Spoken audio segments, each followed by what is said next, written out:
Good morning, good afternoon. My name is Rocio Silva, and today with my classmate Francisca Po, we are going to present and talk about the multifaceted nature of bilingualism and attention research.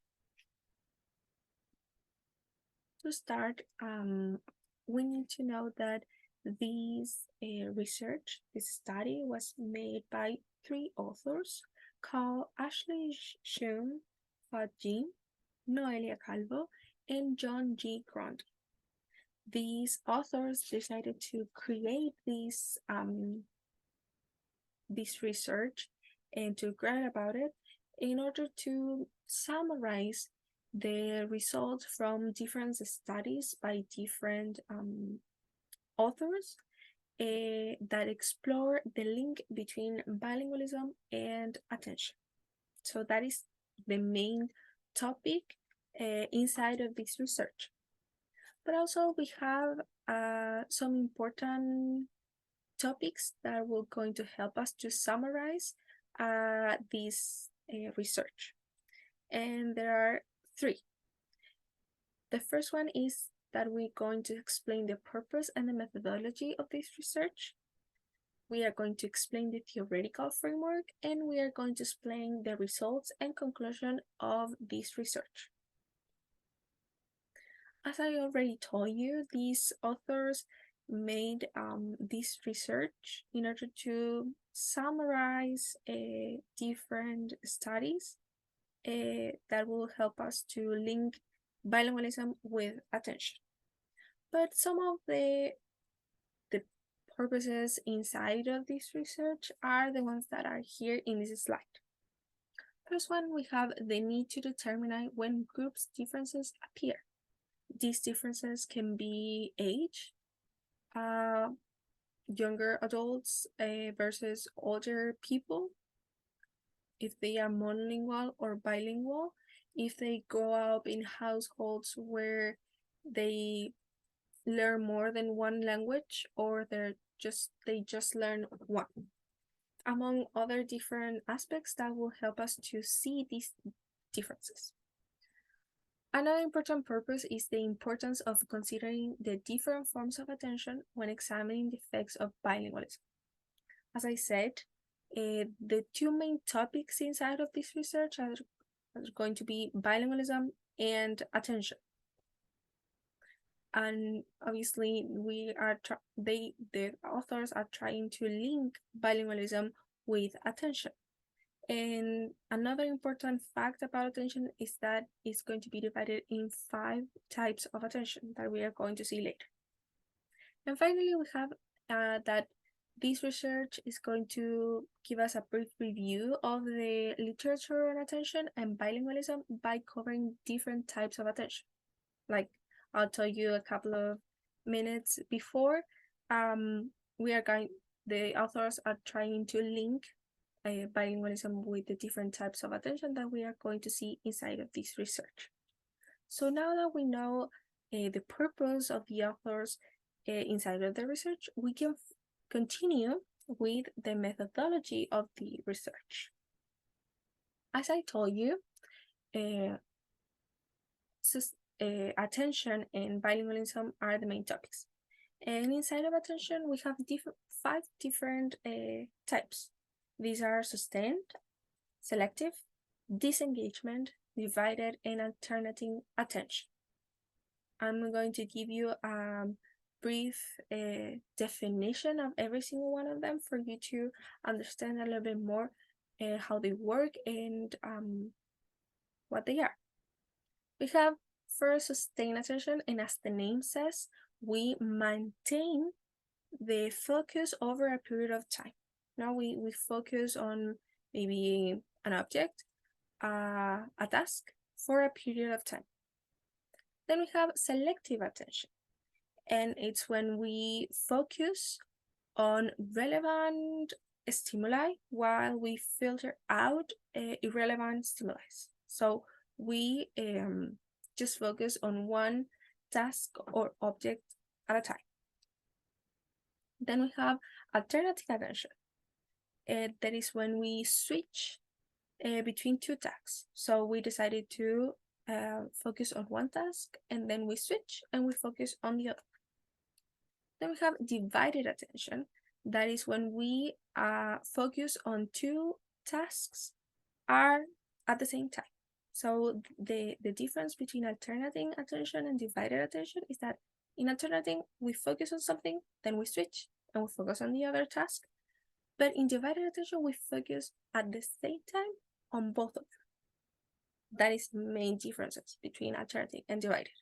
And finally, we have disengagement attention. That is defined as the ability of engage, disengage, and then re-engage attention on an object or on a task. And this, I said at the beginning that this research was made by 3 authors. And we have to also say that these 3 authors did not make a lot of study by themselves about every single one of these attention related to bilingualism. In most of the attentions, they just talked about other researches made by another authors before. And in the only one that they made their own study with participants and everything was in selective attention. And they use the ambiguous figures task. This ambiguous figures task can be defined as an examination of selective attention abilities. No? In this examination, the participants that were young adults that were bilingual and monolingual had an ambiguous image that gradually transformed into another ambiguous image. These participants have to name these images with the least amount of cards necessary. So the results of this examination inside of the ambiguous figures task prove that bilingual young adults use less amount of cards than monolinguals used. So this suggests that bilingual young adults were able to come to an interpretation and focus only on the relevant features of the alternative image. So now I'm going to leave you with my classmate Francis Capo, who's going to continue with the presentation. Hello, my name is Francis Capo and I'm going to present theoretical framework. The theoretical framework is the structure that can hold or support a theory of a research study. In this case, the theoretical framework is based on different studies for every type of attention. As my classmate already mentioned, sustained attention, selective attention, alternating attention, and divided attention, and disengagement of attention too. It was said that, and I quote, we were unable to find a specific study on focused attention, meaning that it was not covered in this review. The review started with the advantages of bilingualism debate by Mark Antonio, presenting in 2019 whether bilingualism leads to perform benefits on various cognitive measures. In other words, if bilinguals outperform compared to monolinguals. To support this idea, Bailey Stock and in 2017 said that speaking 2 or more languages improve innovation, working memory, and cognitive flexibility, which are executive functioning on a task. From other points of view, some meta-analysis expresses that cognition and bilingualism have contrasting conclusions. Meanwhile, others conclude that it had equivalent performance, as Letton et al. Presented in 2018. This review also includes a Bayesian reanalysis of 3 studies, including Donnelly et al. In 2019 meta-analysis, which presents the question, is there a bilingual advantage on interference control tasks? And Lettonen et al. 2018, also a meta-analysis. Is bilingualism associated with inherent executive functioning in adults? Rounded is considered too, as he found decisive evidence about outperformance of bilinguals. Even if the reanalysis indicate that bilinguals had outperformance far more than expected, it answered different questions. and to focus on what this study highlighted, quote, they need to determine when the group differences appear rather than if they do. It's for this motive that the real theoretical framework for sustained attention are focused on Marianne and Spivey 2003, bilingual and monolingual processing of competent lexical items. Bialystok in 1992 and 1999 make a reference to how bilingual children excel problem-solving tasks compared to monolingual children, giving a big advantage to bilingual children.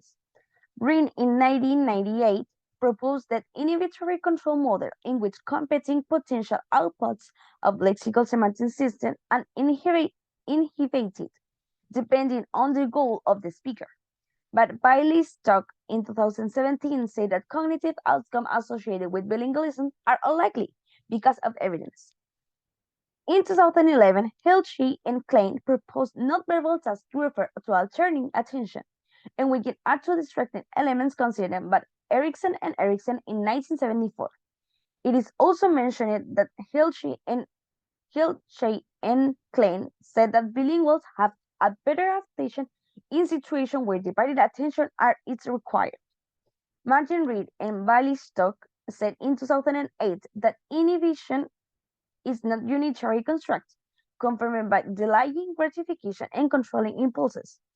Proposed by Carlos and Metsov, said it in 2008. Finished the theoretical framework, it's mentioned in the Sousa et al. Study in 2020 and 2021 how bilinguals can alter their attention.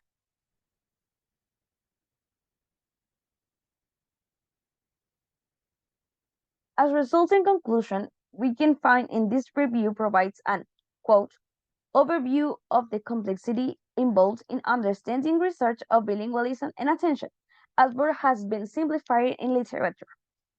In this review are mentioned some ways of how bilingualism affects different mechanisms of attention, resolving that 1. Bilinguals develop selective attention earlier than monolinguals. 2. Alternate attention is less studied, but initially it suggests it depends on the behavioral level if it's referring to switch between verbal or non-verbal tasks more than bilingualism itself. Divided attention is scarce, making it even harder to determine if bilingualism influences type of attention. Disengagement of attention is crucial in bilingual processing and needs more research, especially if it refers to experience-based factors. To establish a real relationship with the interaction between attention, task, demand, and bilingualism, more studies are necessary, should be designed in day-to-day task basis in more naturalistic settings. It's really important to consider different bilinguals experience and contexts in which bilinguals interact with different forms of attention control in order to fully understand how bilingualism actually affects attention for future studies.